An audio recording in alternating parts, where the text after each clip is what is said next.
All right, we are live on YouTube. All right. Yeah.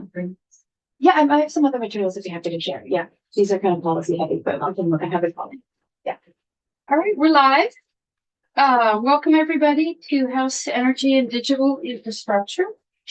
It is Thursday, and here we are. I'm Representative Kathleen James from Manchester. Richard Bailey, Lamoille 2. Chris Morrow, Wyndham Windsor, Betting, Marshall Southwest Caledonia too. Christopher Howland, Rutland 4. Karen Corey, Frank Klepner, Chittenden 13, Burlington. All righty. Scott. Scott Campbell from St. Johnsbury. Jack Locker, committee assistant. Super. And Rep. Sebelius is on her way. I know she was parking. So we are here today with some folks from the Vermont Housing Finance Agency to talk about weatherization. So we will turn it over to you and let you introduce yourself for the record, and we're looking forward to the conversation. Great, thank you. Mia Watson, Special Programs Manager of the Vermont Housing Finance Agency. Here to talk about the Weatherization Repayment Assistance Program, or WRAP. Just one note before we get started, you have copies of the slides, which Jeff printed out, thank you, and also our implementation review.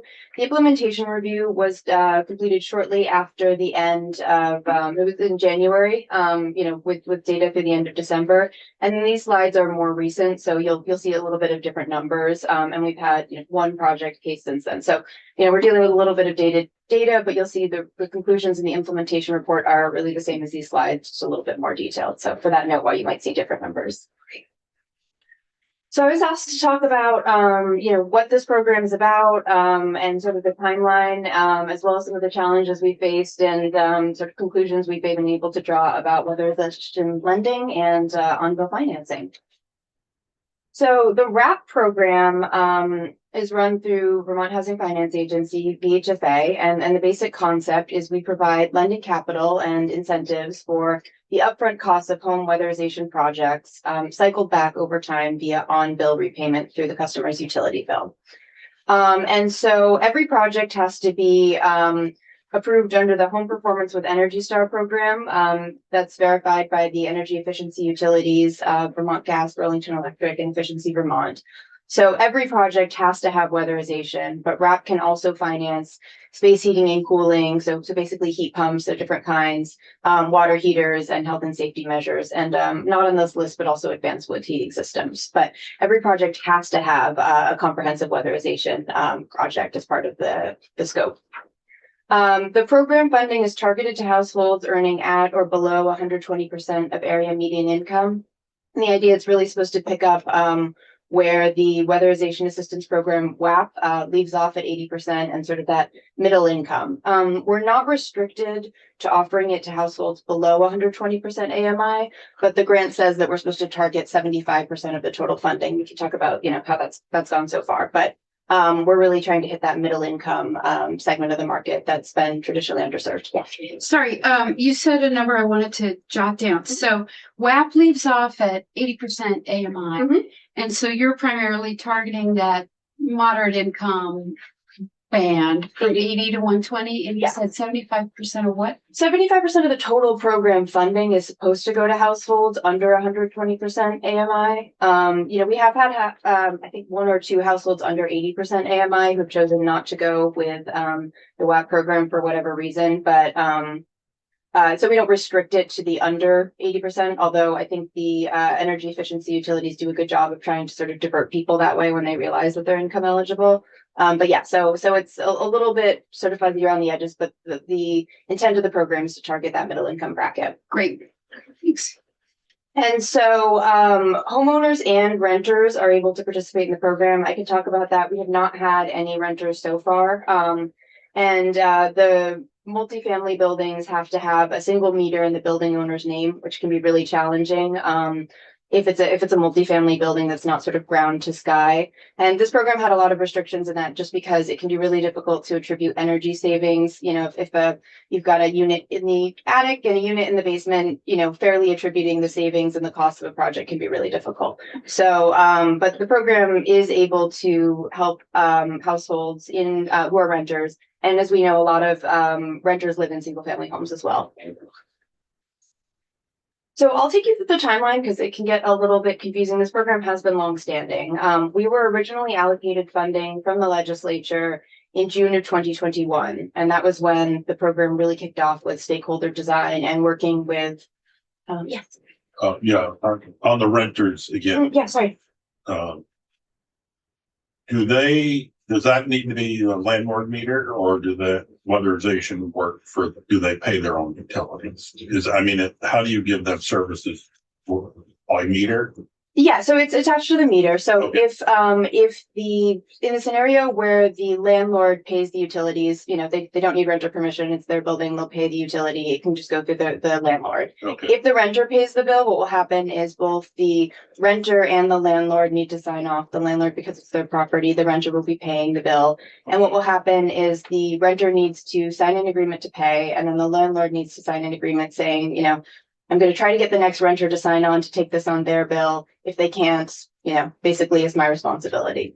So we haven't had that, we haven't had any renters, much less conversion between tenants. That will be interesting when that happens, but tried to make this sort of as accessible as possible. thank you. Yeah. So this was originally funded in June 2021, and it was with $9 million. We worked with a bunch of stakeholders and other we consulted with other on-bill programs across the country, worked closely with the EUs and DUs and other stakeholders, held some customer focus groups, and then there's just a lot of drafting of legal agreements, documents, and then after that we had to have the utilities file a tariff to allow the on-bill part of the program to work, and that was through the PUC. Yes. I do have a couple questions about that. When you say weatherization funding in June 2021, that specifically seed money for this RAP? Yes. Okay, so not broader weatherization funding. Oh, yes, sorry. I think It this was was like for more general startup- audience. Yeah. Startup costs for, Yeah, and the lending capital. I think the original allocation was 3 million for costs and 6 million pool for financing and incentives. So basically the customer facing forward portion of it. Yeah, I can't remember what else was in Act 74, but I can't even remember what bill that was. So 3 million for startup costs, and 6. I think that was 6 the million original one. for lending capital. Mhm. Was it ARPA money? No, it wasn't. I think ARPA, it was appropriations, and I think the problem with ARPA is, I think it was tricky to deal with loans. RAP isn't Oh, right. exactly a loan, but I think that was going to cause some problems, so the legislature sort of pivoted. So it was like a straight appropriation. Yeah, and VHFA's, I cannot remember the text off the top of my head, but VHFA's mission had to be clarified a little bit to make it clear we could do energy lending, not just housing. I think it was a really small tweak, but I think everyone felt that would be better to be more clear that we have the statutory authority to do that. I'd be happy to dig up that language. No, it's okay. It's all coming back. It's all coming back to me now. Right. Okay. Sorry. On we go. Okay, so yeah, so the PUC, with the support of the Public Service Department, approved the tariffs really quickly.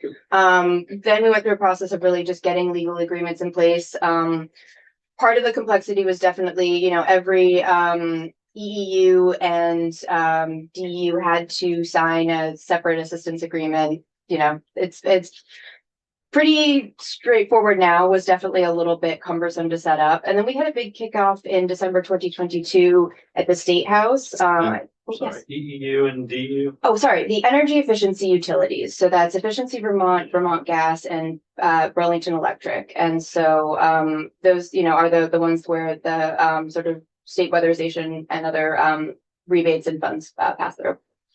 And I can explain the design a little bit, but we rely on them to administer parts of the program. It was the budget, by the way. Act 74 was the budget. Oh, okay. Okay, there we go. No wonder we don't remember. Yeah. EAN, Oh, sorry, that was the Energy Action Network, and need more background on these slides.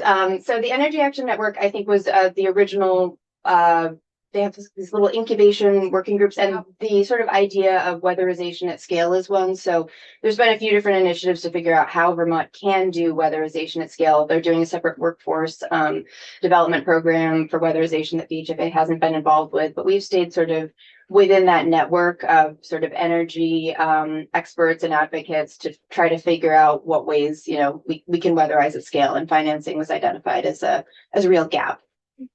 And this is statewide, right? Yes, well, it's, sorry, it is the utilities that are participating, which is most of them, and I've got a chart on the next page. I'll show you sort of how the program scheme works, and you'll see which ones are listed. It's largely statewide.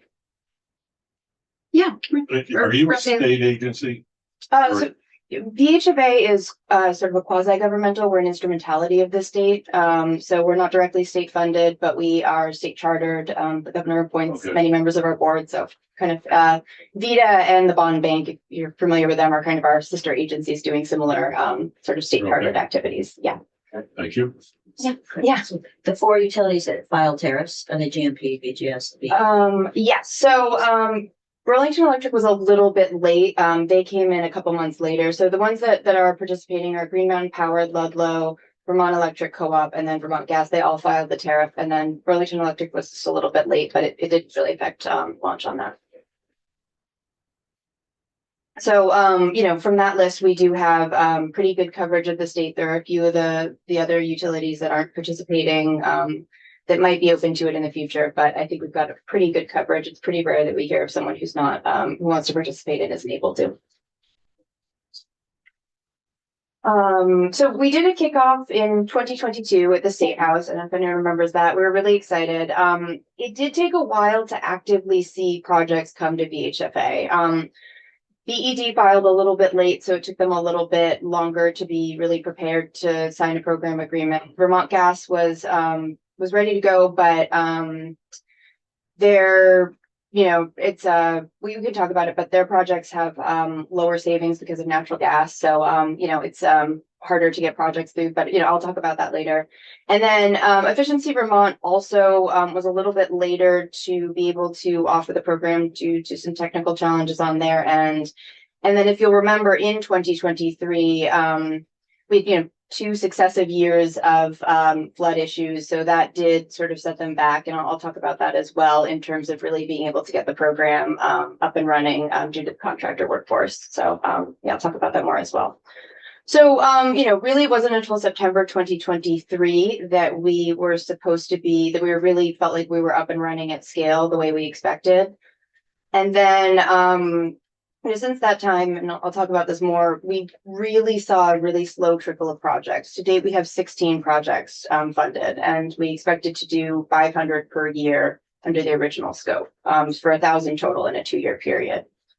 So recognizing that we had a much slower launch than we expected and really weren't seeing the results, we did work with the Agency of Administration, which is our grant holder, to extend the term for 1 year. And so it was originally supposed to end in December 2024, and now it ends in December 2025. And 16 to 25 to 500. It's a pretty big gap. It is, yeah. And I can talk about some sort of things we've discussed. I think looking at some of the data will sort of show the challenges, but we are still very surprised. We think we put together a really competitive package. You know, I'll talk about this more, but it's a 2% interest rate. It's, you know, we don't do credit checks. You know, I'll talk about some of the barriers we tried to sort of dismantle with this program. We can talk about the ways that customers sort of have and haven't showed up for the program, and where we think the real challenges are. So I'm happy to talk about that, but it is certainly striking. We really thought we would have much more of an influx. Okay, so your base funding, who's holding on to that money? Do you request when you start issuing out loans, do you request money from wherever it comes from? Yep. Or are you sitting on all that money? No, we're not sitting on it. It's the Agency of Administration. So the Agency of Administration is the grant holder. We bill them once a month for, you know, staff time and legal expenses, things like that, and then any financing. So we're fronting that, and the 2% interest rate helps us do that. And so as part of that, I have another slide on this, but as part of the grant extension, we offered with the Agency of Administration to return $6 million of the funds. because we realized we were not going to, be able to spend all this money even through the end of 2025. We asked to retain 3, and that will include lending and program expenses, staff time and things like that. So right now we're operating with a $3 million budget that we re-signed the agreement for in July, and we're planning on running through the end of 2025 with that budget. Rep Campbell? Oh, sorry. Thanks. Yes, I'm just wondering. It seems like the need for weatherization is out there. So, and I understand how difficult it is to stand up a program, having done that myself. But I'm wondering about just getting more time.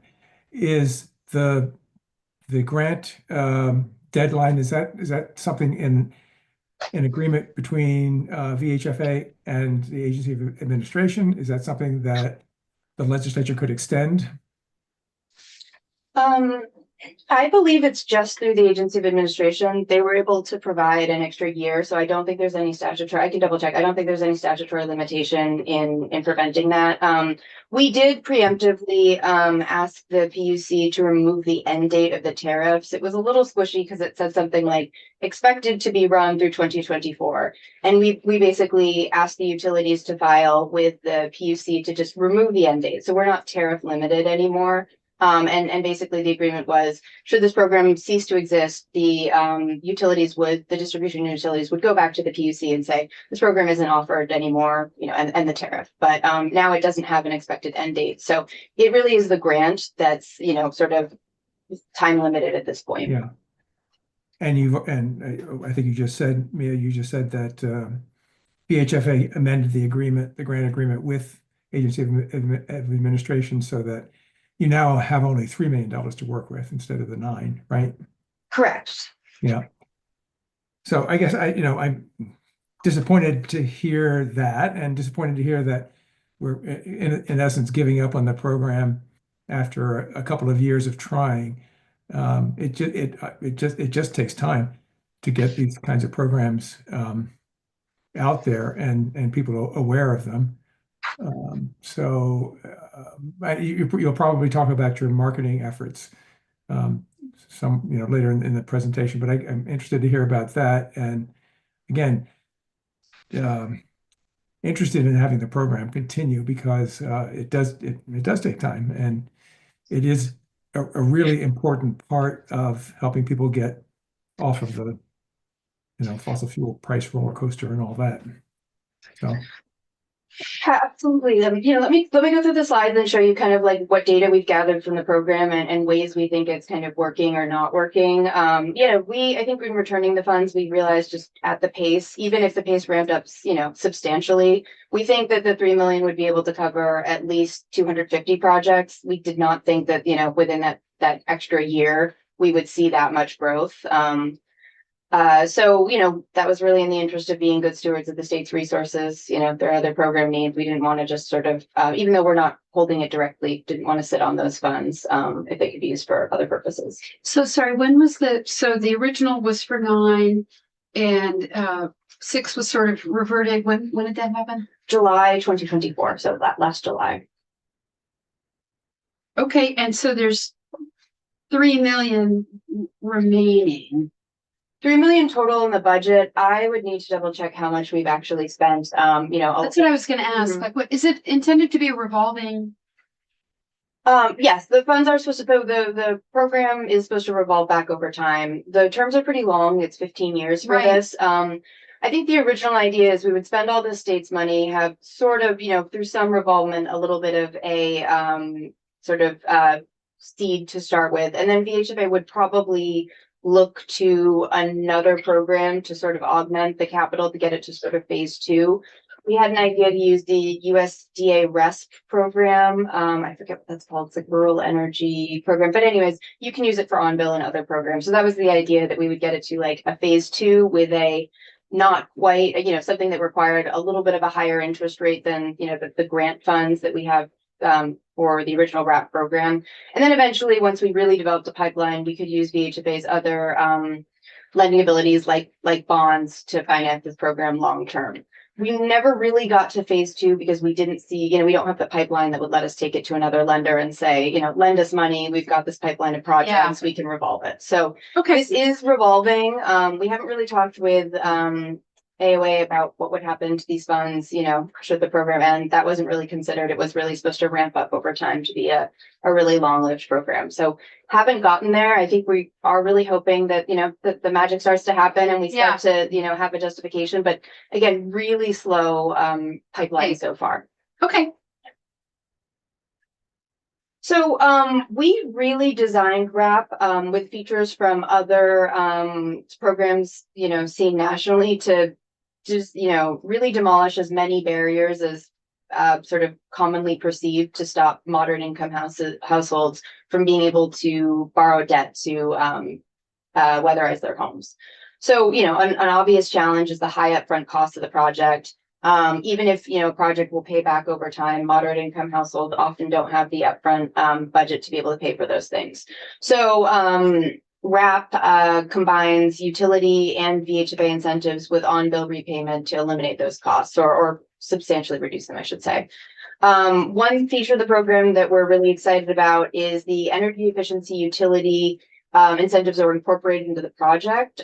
Usually it's a rebate, so the customer has to front the payment, and even if they're taking out a loan, they still usually need to pay for those rebates up front and they get reimbursed later. So we work with the energy efficiency utilities to have those incorporated into the projects. VHBA essentially fronts most of the costs of that so that the customer has as little upfront costs as possible. And another feature that we were really excited about is, we're not doing underwriting in a traditional sense, like credit scores and loan to value ratios. We use the customer's bill payment history with utilities for the 12 months prior to enrollment. And that's actually something we've loosened the restrictions over time, and I'll talk about that later. So we're really not pre-screening people to a really strict degree, and the fact that we have grant funding and we don't have a high cost of capital for this is able to be really not very restrictive in accepting customers based on bill payment history. Another thing that I should note that's not in here is we will not be doing shutoffs as part of this program. That's what a lot of these on-bill programs sort of use as a security that you'll get paid back, is if you don't pay the RAP charge, you'll have a shutoff on your electric bill. And that's not something that we did as part of this program. That certainly felt like an easier lift with the PUC, and also, the HFA as a housing funder was not interested in doing that.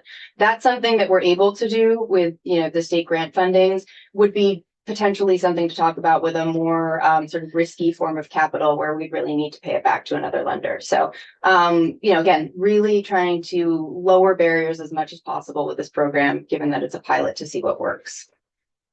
And then another issue with a lot of weatherization lending is the long payback period. A lot of these things, can take 10 to 15 years to really see all the benefits of the investment that you're making in your home. And if the customer isn't sure whether they're going to stay in the home for all that period, they may be sort of unwilling to make that investment that, basically the next homeowner, the next renter is going to enjoy. So in RAP, the payment is tied to the meter. They only have to pay the surcharge for the time they occupy the property. And if a customer moves, the new owner and renter pays the surcharge for the time they live there and experience the benefits of the measures. And RAP is designed so that every year, based on our best guess, you should not spend more than you save in a given year. So you're supposed to be getting that cash back every year, but even if it takes with the financing the whole 15 years, people should be able to move without essentially having that sort of sunk cost feeling with the project. And then RAP is really unusual in offering it to renters. That's not something that's common in other on-bill programs. And again, we designed this so that with landlord permission, renters can participate. Again, we haven't had that happen yet. We've had a few, I'd say, oddball cases where the landlord has like an ADU, an accessory dwelling unit on their property that they want to fix up, and RAP wants, they want to be part of it. That has been, the experience where someone's got sort of a large, cumbersome project, not so much the scenario where we thought a renter would approach us and want their landlord to participate in it. It's been more, landlords interested in updating their own properties. And so far, they've kind of gone with other avenues just because RAP can be a little cumbersome for that type of approach, which I'll talk about. So yeah, just in summary, we really tried to look at all the barriers that these on-bill programs have and figure out ways that we were able to adjust RAP to be as appealing as possible. Yeah, Rep Southworth. Do you find that just the word payment is a factor that people are looking at and don't want another payment, afford another payment? Is that why the uptick is low? Yeah, I think that is, I mean, definitely with talking to the energy efficiency utility partners, we've heard that people are really debt averse. And I think we tried to package RAP to something that doesn't feel like traditional debt. You know, there's no credit score. It's not going to show up on a credit report. It goes on your utility bill. It was really meant to be a set it and forget it. You know, you'd see a little bit higher utility bill, but then you might see a lower, propane bill. And that would, kind of net out, and you wouldn't really feel the burden of it. I think we're still hearing that people are really debt averse, even though it's not supposed to be normal debt that, like a car loan or anything. And I think people are kind of trying to avoid any financing whatsoever, even a really non-traditional sort of easier approach than we expected. So yeah, I think we're definitely hearing that, and I could talk about And how that. do you recapture it for non-payment? We don't really have a way of doing that. That was sort of the, other programs use the non-payment, like your electric bill doesn't get turned on unless you pay the charge. Having state appropriations, and it's not like we're doing this in a risky way, but there's not a lender for us to pay back if we don't get paid back. So that's the idea with this pilot, that we really wanted to see, could we stretch the boundaries on it? I will say we have had, really small sample size, but we have not had any non-payment issues so far. It's really early days. We've had, I think, one person who was late who seemed to have had, or talking to the utilities, some sort of technical issue. So, people have only been doing this for about a year, some people much shorter times, but non-payment hasn't been an issue for us so far. And I'll talk about this more, but we did set up a loan loss reserve to accommodate for lowering our bill payment history requirements, and that hasn't happened. So it hasn't been an issue. So that's a long answer to your question, that we are hearing that people are debt averse, even though, as you can see, we really tried to make this not feel like debt. Can I ask a question? Yeah, Campbell? Yes, I wanted to talk about renters for a second. Yeah. So your target population is the 80 to 120% of area median income. Is that, I presume that would be the renters income level, renter household income level? Is that? Yes, that's what we would base it on. Yeah. And are you verifying that somehow? Are you taking the word of the household for that, or how does that work? We're requiring the household to e-sign an attestation. We did think at the beginning that we would do income verification. It's really cumbersome to do that. We have the capabilities, but ultimately we decided that since the energy efficiency utilities are using an attestation, we would have another attestation as well. And it, basically reserves the right to do verification in the future. But right now we're just relying on an attestation. All right. So it occurs to me that working with landlords would be a more fruitful avenue for getting started with a program, building a pipeline, because landlords are in business and they're more apt to look at the costs and the benefits, from a business perspective. So I'm wondering also whether you have tried working with 3E Thermal, which is the statewide weatherization multifamily program. We haven't worked directly with them. We've tried to make sure that the OEO and the weatherization assistance programs are familiar with RAP. So if they encounter someone who's not income eligible, they're able to sort of divert them towards the RAP program. 3E Thermal does the under 80% AMI, tranche, and they're mostly going to encounter income eligible customers. So, we wouldn't really work directly with them. It would really be just a referral and a handoff. And since VHFA is a little bit at arm's length, it's hard to tell how much that's happening. But we really did try to get the word out with the WAP program and the agencies to make sure to let them know that this was sort of a plan B for people who aren't eligible. Well, 3E Thermal is not restricted to below 80%. They're funding through the weatherization program as a weatherization subgrantee is below 80%, but they can and do other programs. They work with utilities for specific programs as well. So I guess I would encourage you to contact them as a perhaps a way of getting some more projects. Because again, the landlords are more apt to look at this as a business proposition than a homeowner is. No, Well, go ahead. oh no, I think it's a good suggestion. It's worth doing. I will say, with the 3 thermal, wrap is limited to 4 and under units, so I think that's where that branch happens. At 3E does the 5 and over, I believe. So, Oh, yes, I mean that's in terms of the weatherization program, mhm. but 3E Thermal is a separate organization and is able to do other programs besides the weatherization program. So their main contract, when I was there 6 years ago or 7 years ago, was through Efficiency Vermont, and they had a similar income target because of their requirement through Public Service Department to do to have a low income, sort of a dedicated low income program. But again, 3D Thermal can do other programs. So it might be a way of getting some projects that you wouldn't otherwise get.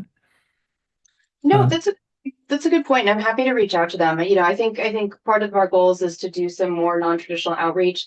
I do think that, it is going to be a hard lift with renters, just because, it's not their property. They can, receive the benefits of weatherization while they're there, but I don't know if it feels the same as investing in your own home. And if this isn't taking off with homeowners who have a sort of more vested interest in their property, I do wonder about getting renters on board. That sort of seemed like the order of operations that we would kind of get this going on the homeowner side and see, about ironing out the problems with renters. But I do think, that we certainly can't afford to ignore any possible leads. I do think the split incentive, the fact that landlords aren't, paying for this a lot of the time paying for the renter's utility bill costs does make it, is this just another bill, thing for them to keep track of? And I don't know that landlords are going to be highly motivated, but, it is a property improvement that they don't have to pay Yeah, for. I mean, it just sweetens the deal for the landlord. If 3E Thermal typically will provide incentives for, I don't know, 15, 20, maybe up to 25% of a project. Landlord's got to come up with a lot of money.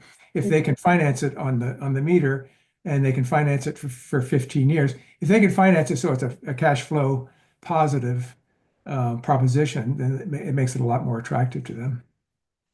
Yeah, absolutely. I'll reach out to them. Yeah, Rep. Torrey? just on landlords, I was thinking about the B-unit program. Mhm. Like, it seems like it's stacked well with that. We've looked into doing that. I think it can be a little tricky based on timing, to get those in together. We have talked to a few things, we're certainly working with some of the agencies that are doing that, like Champlain Housing Trust for other things. So they're aware of the program. I think we've had a few people who are sort of interested in RAP. We've had people ask about it for farm worker housing. I think it was one of those just, adding sources to a project makes it more complicated. I don't know. I think it's worth looking in again to see if that's an option. We did early in the sort of reach out and let people know, but I think it was an initial wave of interest and then just like, oh, this seems like a different type of program. And there was a question about the handoff. RAP is intended to sort of work with the landlord and the renter. There's not a renter in there yet. That's not a hard no for us, but it was kind of, can we get these sort of other projects like farm worker housing, like we have, rehabs of an empty unit? Like, can we get that to fit the RAP box? And it wasn't a no, it was kind of you're gonna have to bring these projects to us and figure out if we can kind of take these sort of unusual projects into the sort of sequence of steps that we need to make RAP work. So it was really more a question, but certainly wasn't a no. And, we definitely don't want to discourage people from doing it, but there are sort of limits on, we have to be able to get the right person to sign these forms and we have to be able to, have an account to turn this over to the utility, things like that. So yeah, I do The definitely. income eligibility part would be good with BHIP Mhm. and farm worker. Yeah. Let's take one more question now, and then we're gonna have to pick up the pace. Yes, I will. Over the track. No, that's welcome to our committee. Yeah. Yep. Rep. Bailey? Thank you. Can the landlord work directly with you without going through all this stuff, or is that not a option? No, And we still really. get benefits of this program. Yeah, so the landlord, if the bill is in the landlord's name, they can, they don't need to sort of involve the tenant. We would probably have, it hasn't happened yet, we'd have the tenant sign an attestation just for the income to sort of get more incentives into the project, and, collect basic demographic information. But in terms of working directly with us, all of our projects need to go through the program administrators, which are the energy efficiency utilities. And that can definitely make it a little bit more challenging for us to do some of this outreach and marketing because we're saying, hey, there's this great program. Don't come to VHFA, come to these other partners. And that's just because we don't have the technical expertise to do energy audits and make sure that the contractor's working in the scope. So Vermont Gas, Burlington Electric, and Efficiency Vermont do it in different ways. Vermont Gas and Burlington Electric do most of the energy scoping, themselves, and then they subcontract out the sort of physical work. Efficiency Vermont works with their network of contractors. And so that's something where VHFA was always intended to sort of be the financing behind the scenes, but we don't have the apparatus or the experience to really verify that, the home performance with Energy Star certification has been met in these projects. So what will happen is we're really, when we market, encouraging people to, we have a web page that says, here's how you get started. And Vermont customers go to Vermont Gas, but Vermont Gas customers go to Vermont Gas. Burlington Electric customers who aren't Vermont Gas customers go to them. And then Efficiency Vermont takes the balance of the state. And people can come in directly with a contractor. That does happen. We are encouraging contractors to market wrap. It is, again, several rungs away from us, so kind of hard to know what that interaction is looking like. I think some contractors have been really enthusiastic about this program, and other of them, it really depends. So the customer will come in for an energy screening. The contractor needs to scope the project to perform an energy audit and develop a list of measures and estimated savings. And I think that can be really tricky for the customer because we're hearing that the contractor will usually give a whole kitchen sink quote that's a huge scope. And, I think they're helpful, but it is usually, here's everything you can do. And it becomes difficult for the customer to figure out, okay, what's the most bang for my buck? How do I approach this really big scope? What are the incentives? And so we're really relying on the program administrator to help customers work through this process and figure out what's the right project for them, tell them what's available for rebates and financing. And so we have a tool that we give to the program administrators to help scope the wrap funding of the project. And I can talk about sort of how that tool works. But basically, they scope the project, figure out if the customer is eligible for financing and how much. And then once that's approved by the customer and the contractor, the program goes forward. And at that point, VHFA will, at least for Efficiency Vermont customers, pay the down payment for the project. It's usually half of the cost of the project. So that's another way the program works, that we're able to sort of front more of the costs to reduce the out of pocket for the customer.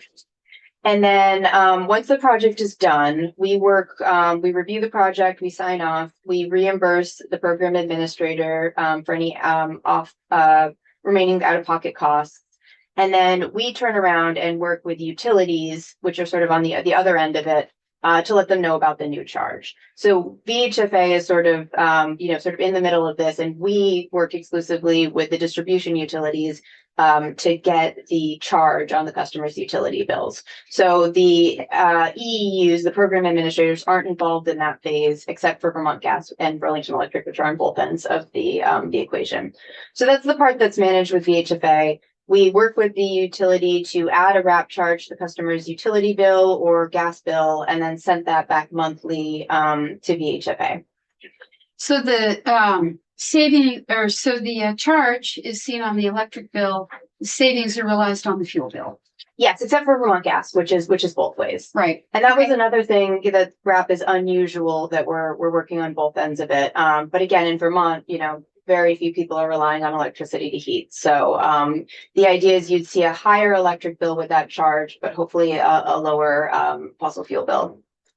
And I think right there is one of the barriers.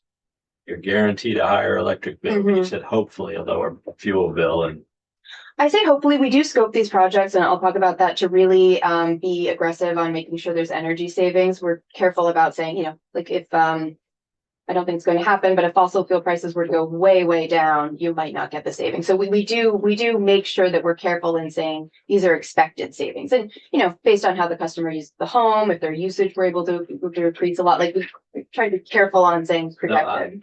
I'm sure the numbers work, but kind of psychologically, from the point of view of a customer, you have a guaranteed increase and a maybe decrease. I think that's right for and people. I think that's likely to be a barrier.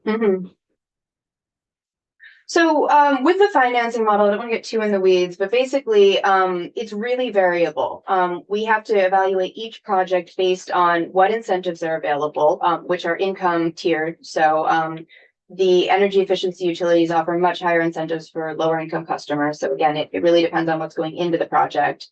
VHFA has up to $1,500 in incentives. We only do that for the moderate income tranche and only if it's needed to make the project screen, which, basically financially work. And then the expected energy savings is really variable, and I'll show you some graphs that talk about this. It really depends on the fuel source, the aging condition of the home, and what measures you're installing.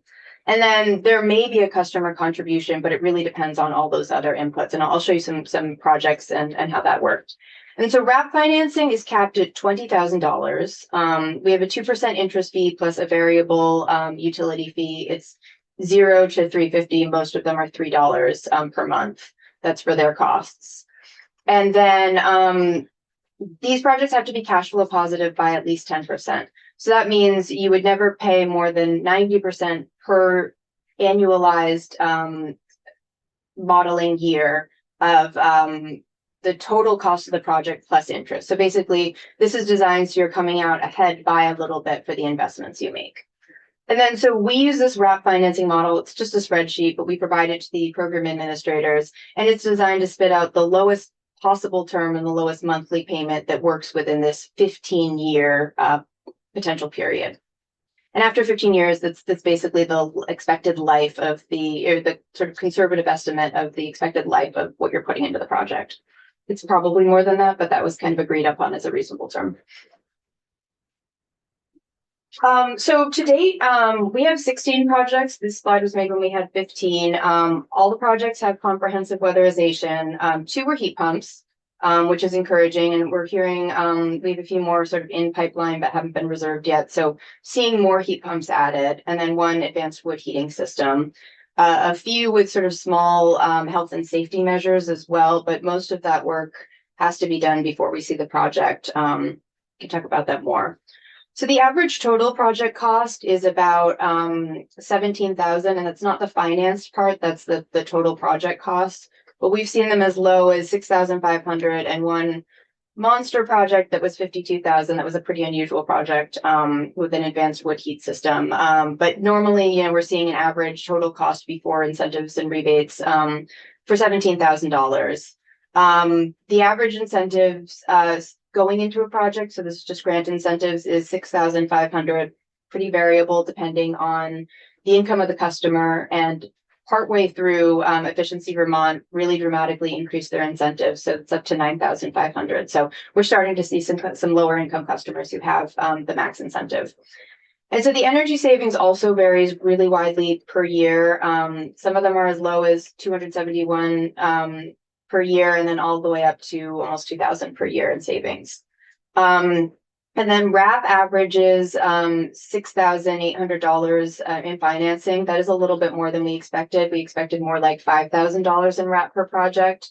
Not surprising since everything has gotten more expensive since this was launched.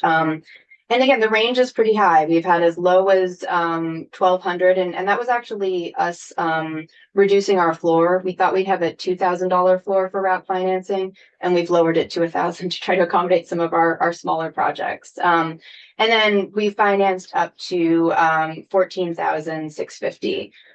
But I think that's notable because wrap can accommodate financing up to $20,000 in a project. And we have not gotten near that ceiling for reasons that I'll explain with that scoping.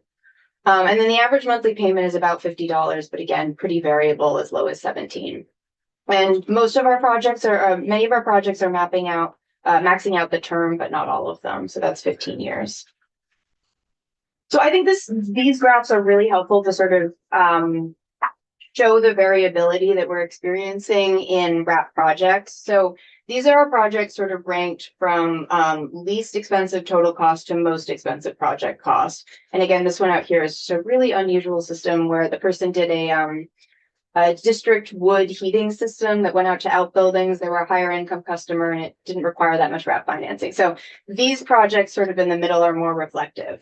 But as you can see from the bottom, the end, with the expected annual energy savings underneath, as you spend more, you tend to save more, but it is really not linear.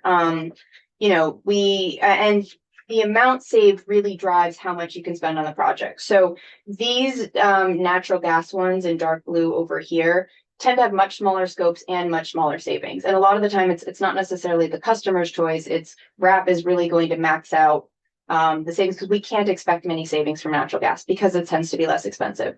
Those homes also based on the territory do tend to be slightly newer homes just based on, you know, they're in natural gas territory that does tend to be more Chittenden County focused. It's not hard and fast, but there are a few factors sort of making these natural gas projects a lot smaller in scope than some of the other ones. And as you can see, sort of the propane projects and the fuel oil projects do tend to have much larger savings expected, and also they can support higher project costs. So you can really see in this chart how the savings are really driving how much, but it is not at all linear, and it can be hard to communicate to the customer up front how much they can be expected to save because it's really variable. I mean, we have some projects right in sort of in the middle that have really good savings without spending as much as some of the higher projects. And then this is the same chart, the same projects ranked from total project cost. But you can see this is sort of the project funding source that are in these projects. And again, it's extremely variable and really hard to predict. So the red ones are the customer copay that are required. They're more, this doesn't show customer income, but they're sort of more common in higher income customers to require a customer contribution because they don't qualify for the higher incentives from Efficiency Vermont. I think Efficiency Vermont offers $4,000 in comprehensive weatherization rebates for higher income customers, but up to $9,500 for lower income, sort of moderate income customers. So that's why you're seeing a lot of variation in the EEU incentives. And then you can see that, you know, we've got projects that are sort of in this middle zone of needing a client copay and not needing a client copay. And a lot of that is the type of fuel and the age of the home and what sort of savings. But it's really unpredictable. Sorry, I have to circle back around. You said that RAP projects are statutorily limited to 120 AMI or lower? No, That you said that's just where you're targeting most of them, 75% of them. yeah, so Gotcha. our I'm back. I think it's our grant agreement, not the statute. VHFA is limited to lending to moderate income households. Right. So that was kind of the compromise of, you know, we would do 75% of the total funding would be targeted. We didn't want to limit it up front to just middle income households because we didn't know what the, you know, the uptake would be like. Right now, I think it's slightly in favor of higher income customers doing this. I think I have a stat in a lower slide. But you know, I think I should probably redo this chart to show which ones are moderate income and which are higher income. Like this is definitely a moderate income customer, and I think these three are. This is a higher income customer because they got a really big rebate for this strange district heating project they did. But yeah, I think, you know, I really just wanted to illustrate that we're not able to be very upfront about how much we're able to lend to a project because we really don't know until it gets pretty deep into the project when this energy scoping is happening.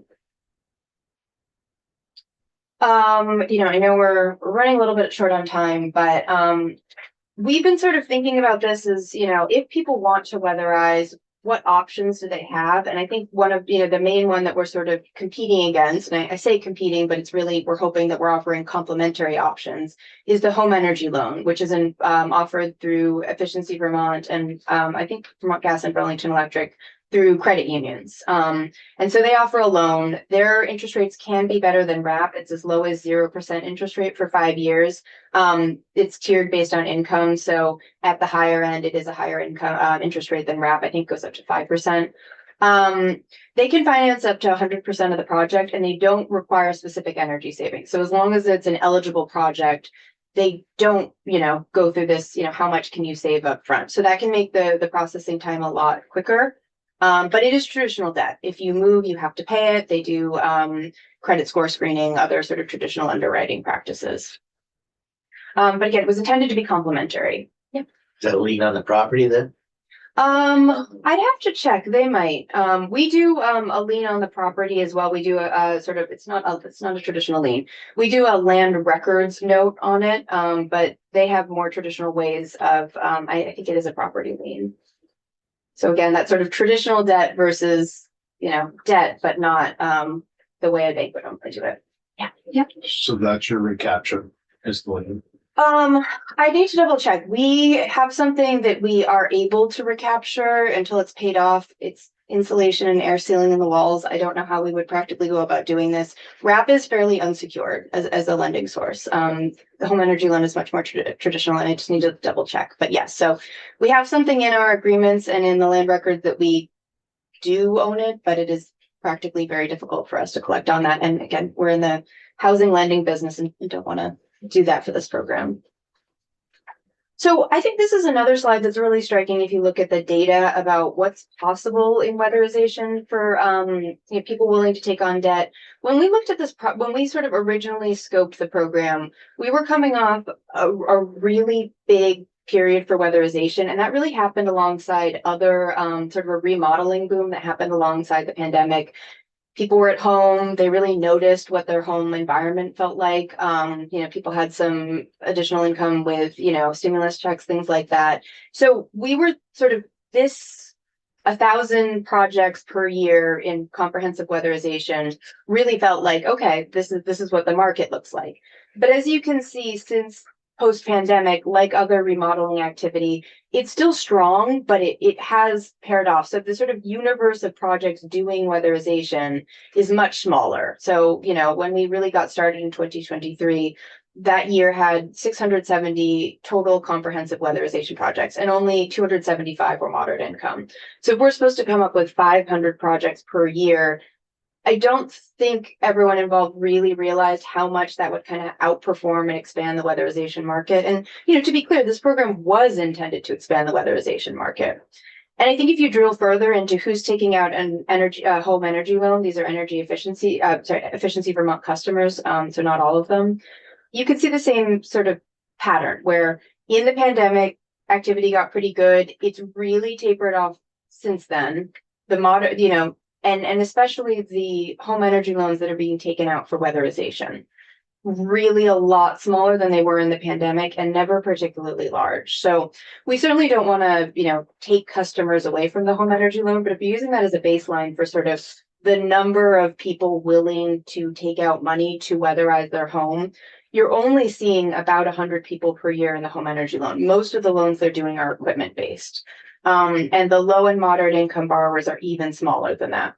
So the idea that the proposition was RAP was always to do something different and sort of open up an untapped market. But based on the data we have about willingness to weatherize, it is not a particularly large market right now. So that was, I think, something that we hadn't really connected the dots between, this really big pandemic boom that made things seem a little bit more. I mean, we have seen a little bit of an increase since efficiency Vermont rebates got really high, but that actually does make it potentially harder for RAP because people have less gaps that they need to fill. So there's a lot of different factors, which I think you're seeing on that based on, what's working and what's not working. And here are just some sort of barriers to success, which I've covered. I didn't really talk about the contractor shortage. Not as bad as it was, last summer or 2 years ago when we had the floods and contractors were really unwilling to take on, just basic weatherization project when they were doing flood relief. But that's been a real problem.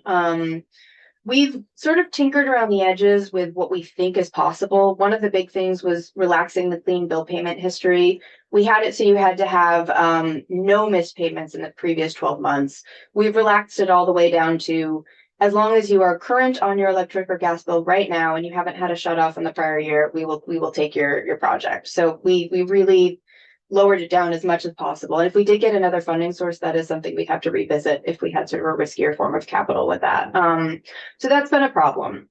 We also talked about that energy savings and how many customers still need to have a customer contribution, even though they're nowhere near the RAP ceiling. And, that was something we talked about with the Public Service Department and whether we should bring it up in the tariff process to try to change that with the PUC. I don't think the department felt really comfortable with the sort of limited data we have now, but I think that was another thing where we thought we were doing something really great to help the customers by making sure that they would be able to save money on these projects over time. And I think it sort of inadvertently pushed a lot of people to just needing a customer contribution up front. So that was unintended, but there are consequences to saying, you know, no cash flow positive requirement. We would just have to do cost effective. So I guess in a previous version of this, if we find a way forward with RAP, that's something we'd maybe want to revisit with the department. But it was something when we really wanted to get the tariff end date taken off, no one really felt like opening up the whole rulemaking process again. But that's something that we feel is a sort of design flaw in the program, that we're really requiring a lot of energy savings that aren't necessarily directly helping consumers. And then, you know, just this market misalignment that we're talking about, that I think we've sort of hit on. Higher income customers have tended to be more attracted to this program in really small sample size. We're hearing that customers are really perceiving RAP as traditional debt. They don't want to do that if they can. They will work around projects to scope it so they don't have to take out RAP funding.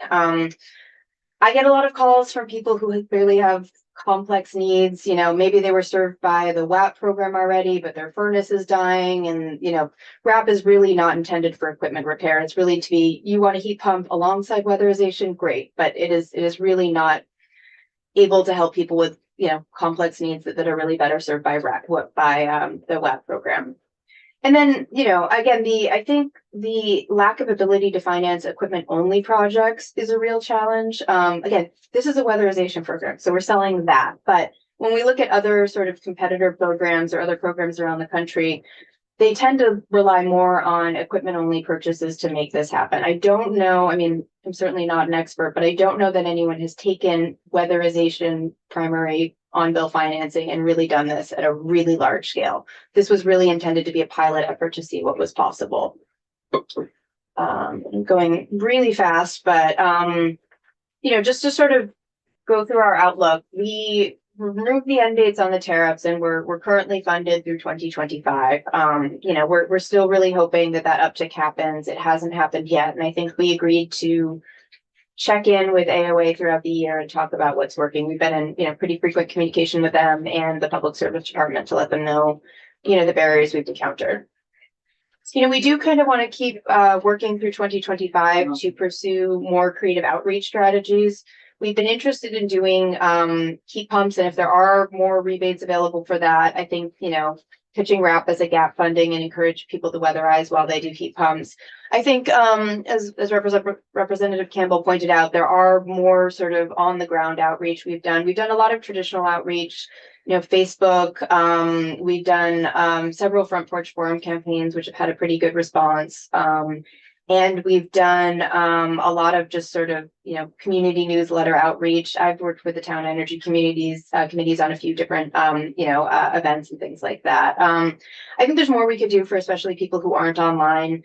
I think, like I've mentioned a lot, we're sort of removed from the process, so it is hard to follow leads and see what people happens. You know, we can see who goes from a Facebook ad to our website, but not what they do after that. And, you know, did they follow up with Efficiency Vermont, things like that. So you know, I think there's more we can do for advertising. I just think that, like, we really, if this was a compelling product, we would sort of see some steam building, and it's just really quiet still. That's all I have.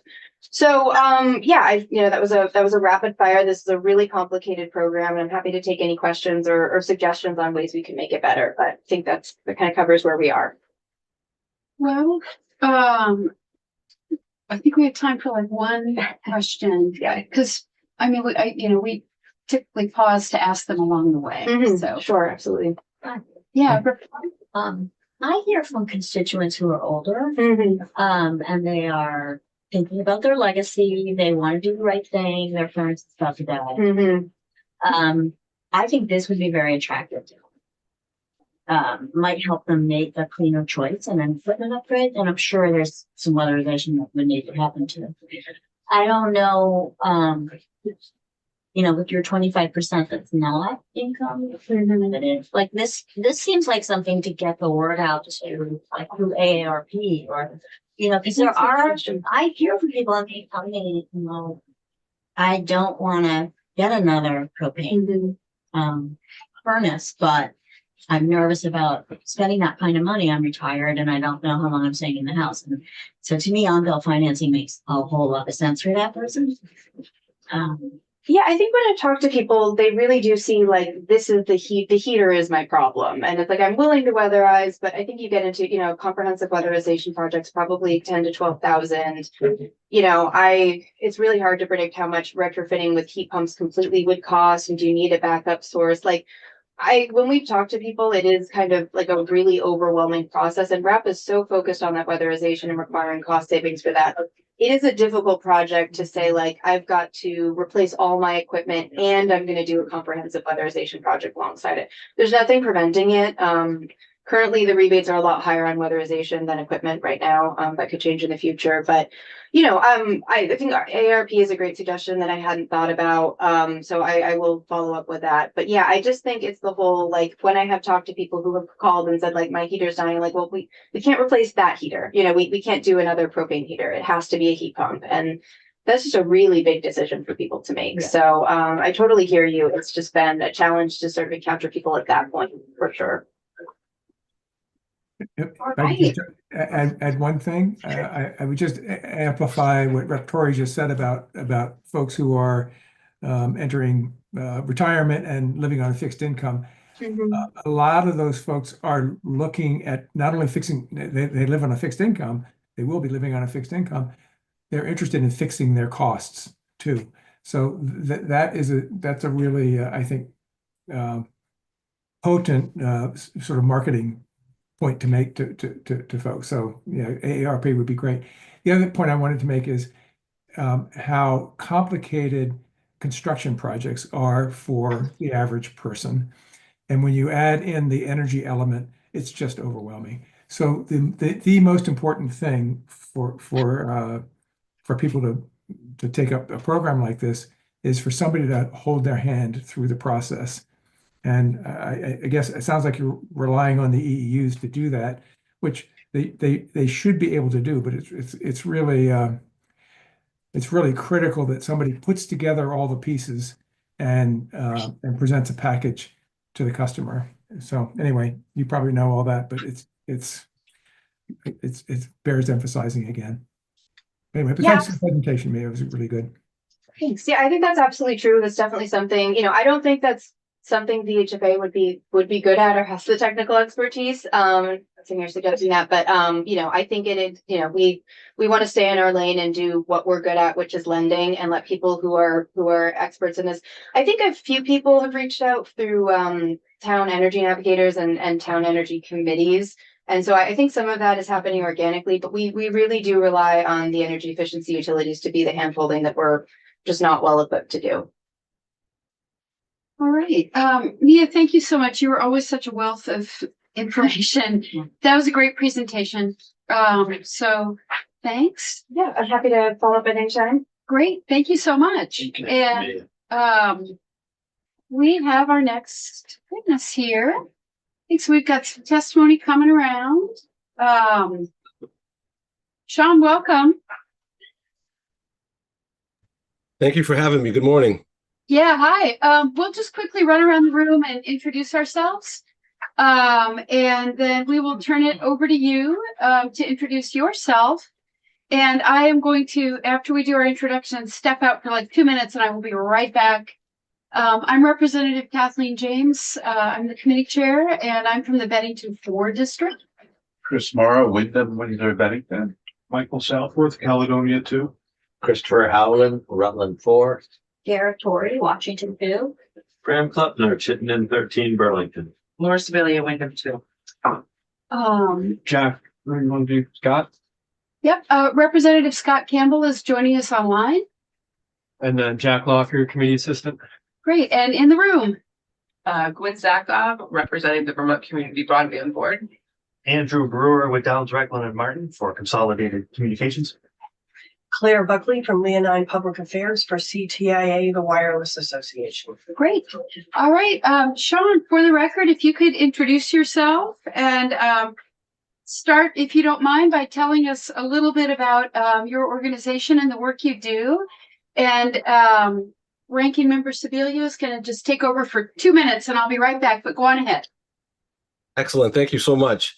Good morning, Madam Chair and committee members and the folks in the room. Thank you for allowing me the opportunity to offer a few remarks and observations about a matter really crucial, I think, to the state's effort in ensuring every resident in Vermont has access to high performance internet service.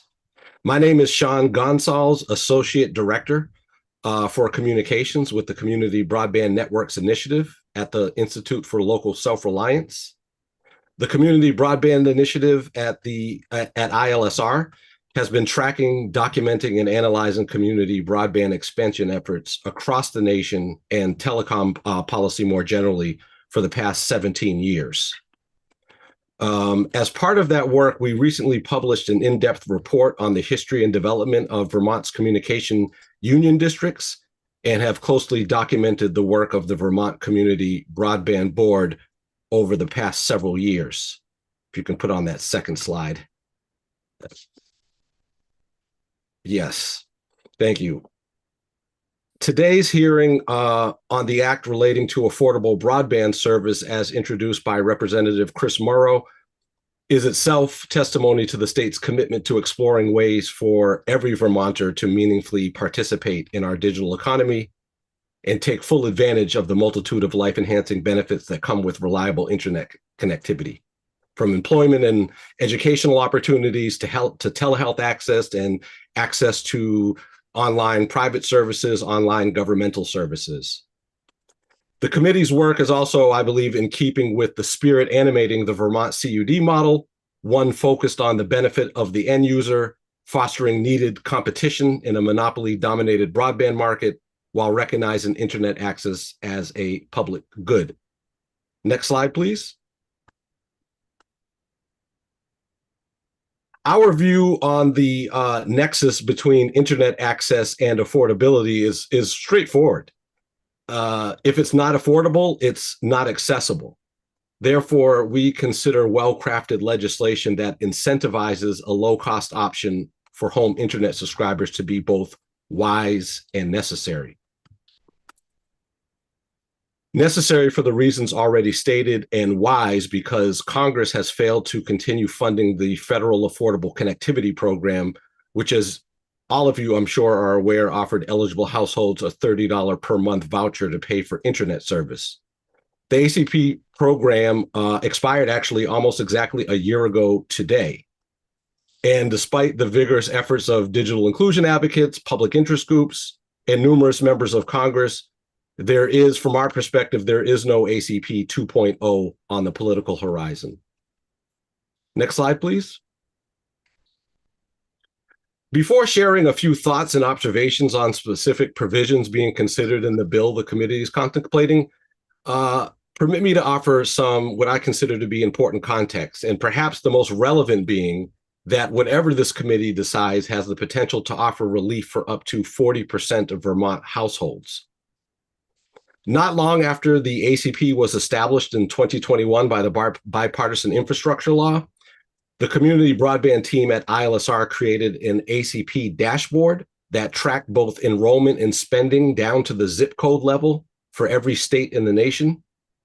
Using federal data, our dashboard indicated that 115,000 households in Vermont were ACP eligible, with nearly 26,000 households using the ACP benefit when the program expired.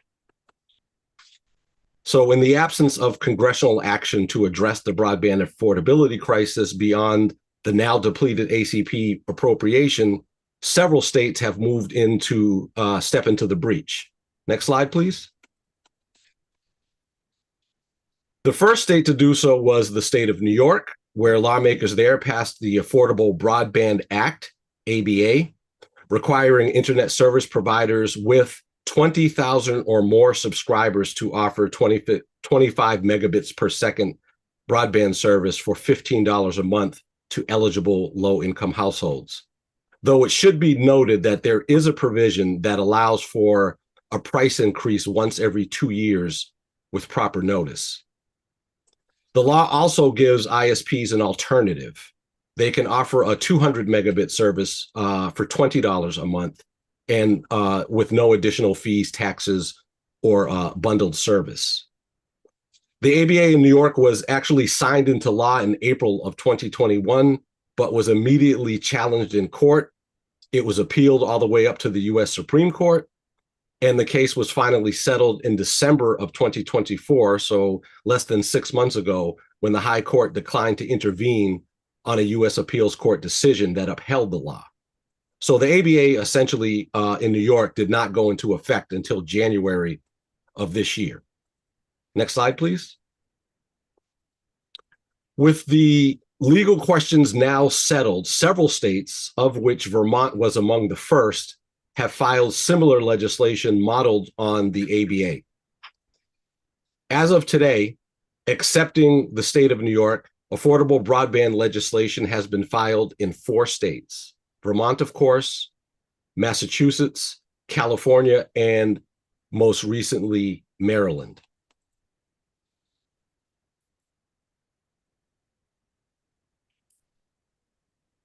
The enactment and rollout of the New York law, I believe, is instructive and can serve as a baseline or a bellwether for other states to consider in deciding what specific provisions might be included or improved upon in states with not quite the same market and demographics. Next slide, please. I'd like to point to several key aspects of the ABA we think are worth considering juxtaposed to the bill now before you. The first thing I think to point out is that the New York law is what I would consider to be targeted legislation, which defines broadband as any internet connection of any speed over both wireless and wireline technologies, and it specifies that the $15 a month mandate applies to all ISPs. Crucially, however, the law offers a waiver exemption to ISPs with less than 20,000 subscribers.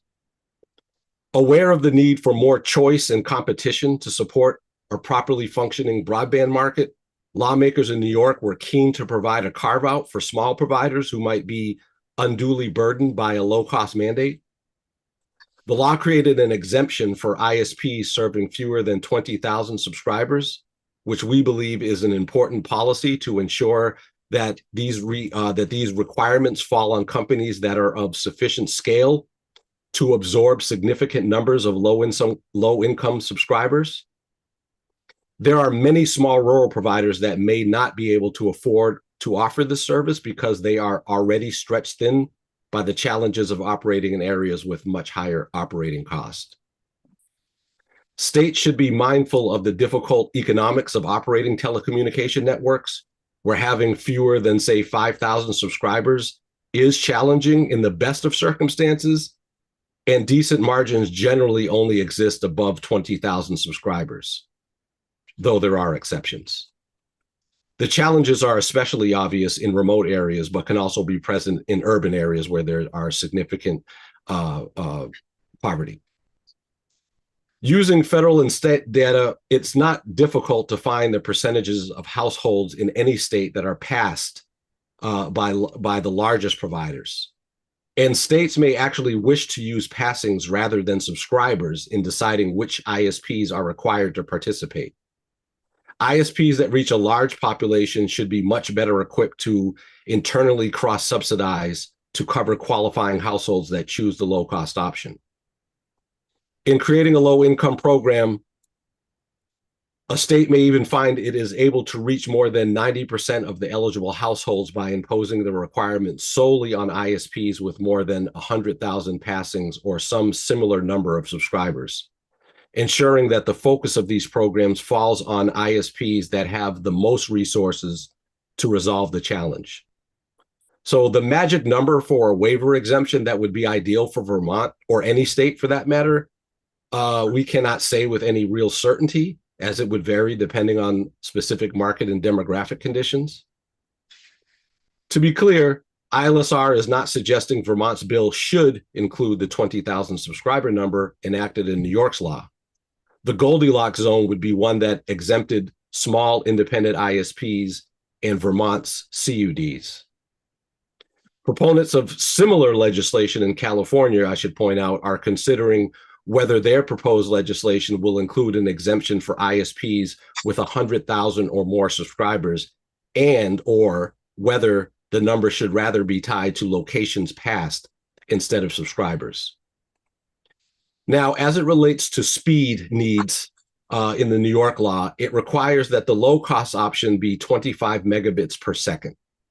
That benchmark was chosen to mirror the federal minimum broadband speed definition at the time the law was written.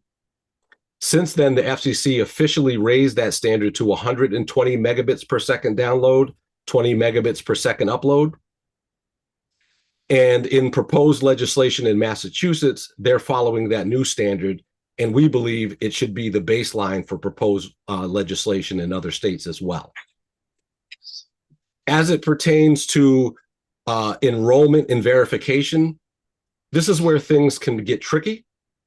The New York law did not create an independent enrollment and verification process, leaving it to the ISPs to enroll and verify eligible households. We are hearing from advocates on the ground in New York working to assist eligible households with enrollment that the rollout of the law has been slow and difficult and has essentially been hampered by several things. I'll point out three. It seems that the big ISPs have not been doing much of any promotional work or outreach to encourage enrollment. We're hearing that seniors are having an incredibly difficult time seeing the tiny enrollment link on many of the ISP's websites. And we're also hearing that among some of the biggest providers in New York, applications are being made available only in PDF form, which then need to be printed out and mailed in. And then there's also been anecdotal evidence of people following up and being told that their application was lost in the mail. Additionally, we are hearing numerous anecdotes that inquiries about the program are being answered by customer service reps who are unaware that the law even exists, as there is no mandate in the law that requires ISPs to train company representatives on how the law works. Even in instances where qualified subscribers have been successfully enrolled, there seems to be major issues around the time it takes to process applications. Next slide, please. Oh, wait, Sean, I'm sorry, I have a question for you. Yes. What kind of independent body would you imagine handling the marketing and enrollment? What's your thoughts on that? It's a good question and one that we haven't given a lot of analysis or thought behind. But it seems to make sense that much like advocates on the ground in New York are advocating for, that there be some type of external appeals process as part of overseeing this. And if there were an external appeals process, that might then for ISPs to do the enrollment and verification might work as long as there's an external appeals process. Okay, thanks. Yeah, Rep. Powell? When you said that the application, the providers' websites are hard to find on a website, the people that have to have some sort of access to the website to begin with. So I don't know how many seniors go down to the library and use the web or whatever, or people who don't have service. Yes, it's a good point.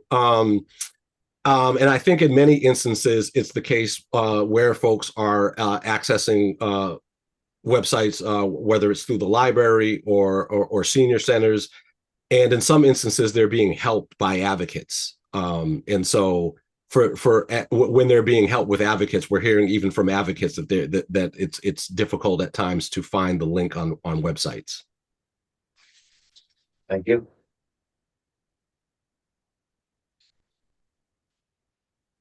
And to that point, what advocates in New York are beginning to understand, they are now suggesting that the law perhaps be amended to address some of these issues. And they've got several recommendations that we're hearing, which is that the need for the creation of a centralized portal for verification and enrollment, that the ability for eligible households that there should be an ability for people to apply online. that there ought to be some reasonable time constraints to ensure a timely processing of applications, that there ought to be some kind of requirement that the ISPs promote the offering beyond just putting a link on the website, and that as I just alluded to, that there be an establishment of some form of appeals process. Advocates there say, look, it's fine perhaps for ISPs to control the eligibility and verification process, but without some kind of external check or appeals process, it's easy for ISPs to sort of unilaterally decide that a particular household doesn't qualify, and there's no way to appeal that, even if that household probably should qualify under the law. One final note regarding the New York law. As best we can tell, there is not yet an official number of how many eligible state residents are benefiting from the $15 a month offering. The law does require an annual compliance report, but outside of that yet to be submitted report by ISPs, it's not clear to us how that number is being tracked. As might be expected with proposed legislation seeking to mandate a low-cost plan, the large ISPs operating in New York were in fierce opposition. Not only did trade groups representing big ISPs seek to have the courts overturn the law, even after the Supreme Court declined to intervene, opposition lawyers filed another request with the High Court asking it to reconsider its decision not to intervene. That request has also been denied. However, in the wake of the New York law going into effect, AT&T promptly announced it would withdraw its 5G home internet service in New York, even though it's only available to about 2% of state residents. Beyond that, the opposition in New York may have been somewhat muted, as the largest incumbent provider in the state, Charter Communications, even prior to the law being passed, was under a merger agreement with the state that required that company to offer a $15 a month plan for qualifying households. In Massachusetts, soon after a similar bill was proposed, the New England Connectivity and Telecommunications Association, NECTA, a group which includes Comcast and Charter, voiced its opposition, referring to the bill as, quote, unnecessary and counterproductive, and they also refer to it as, quote, rate regulation. Also, some observers have suggested that such bills could face pushback from the new Federal Communication Commission under Chairman Brendan Carr's leadership, who has talked about potentially restricting states that interfere with the agency's quote unquote light touch regulatory approach to broadband. So in conclusion, challenges aside, as it relates to legislation such as these, we believe the aim of this bill supports the state's intention to provide universal internet connectivity.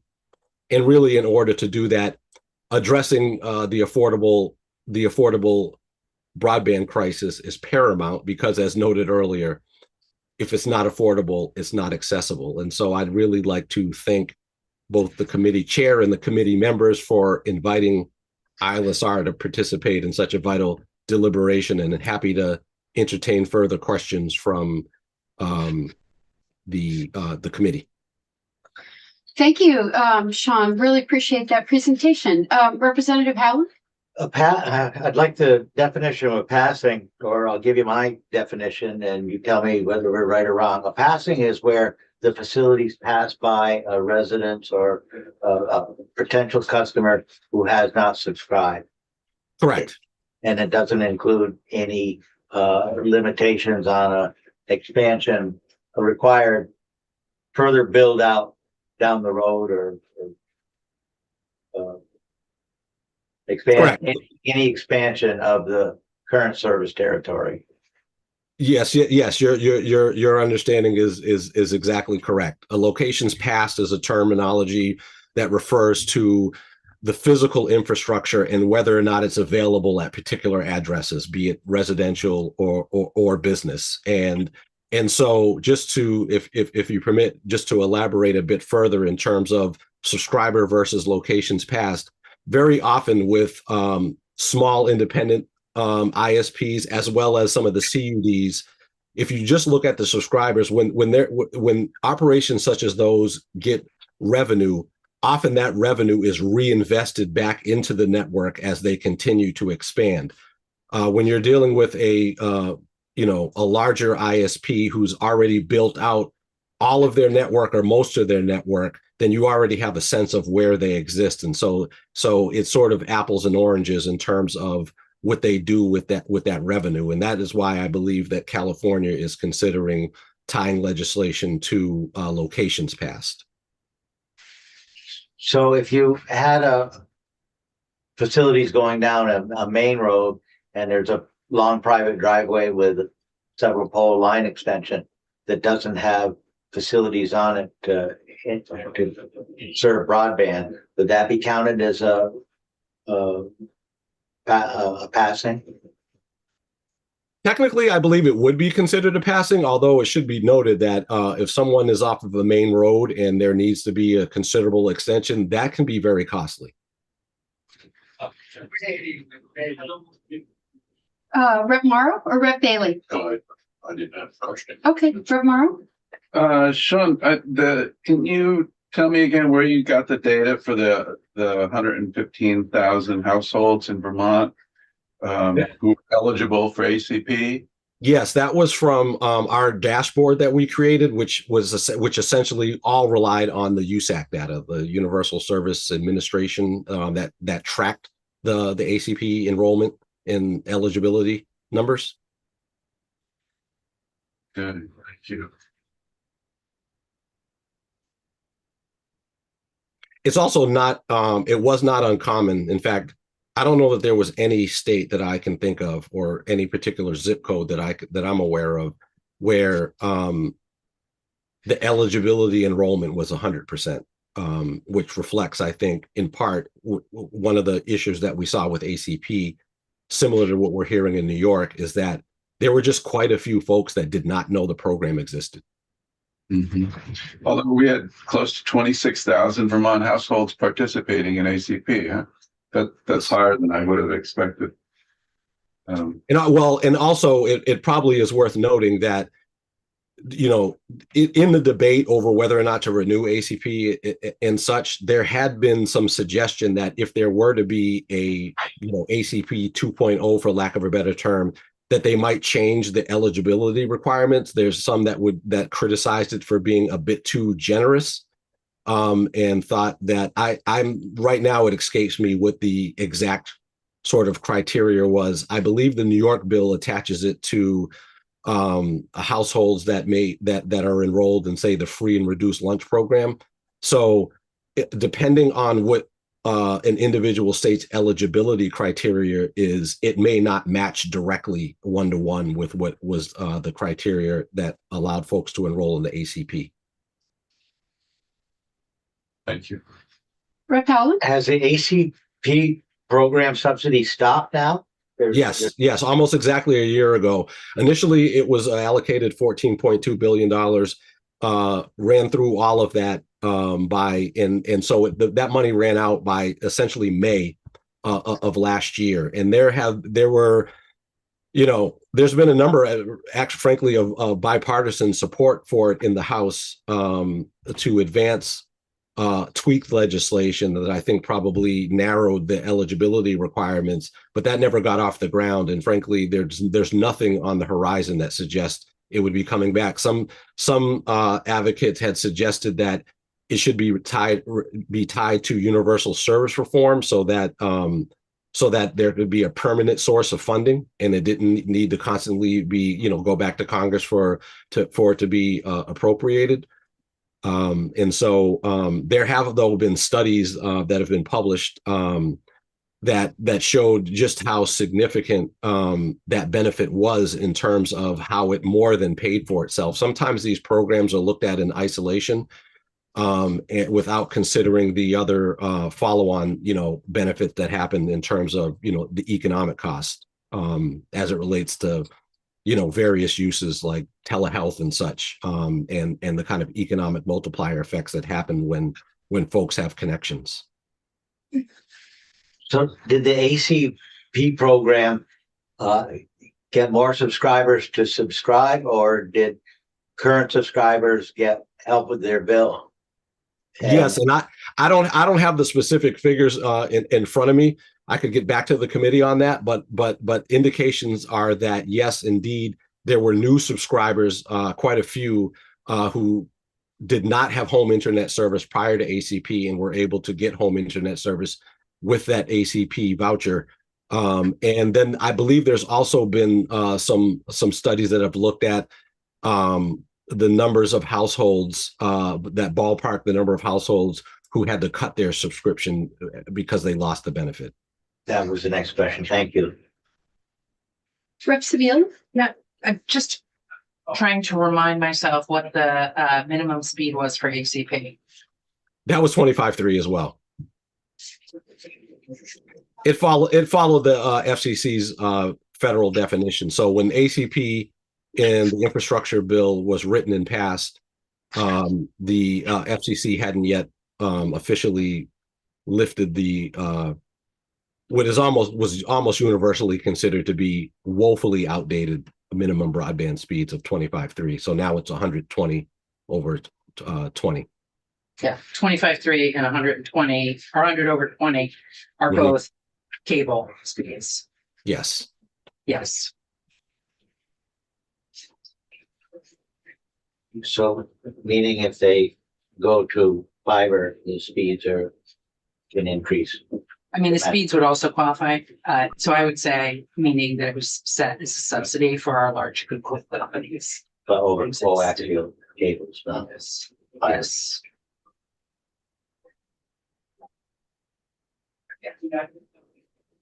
Other questions? Great.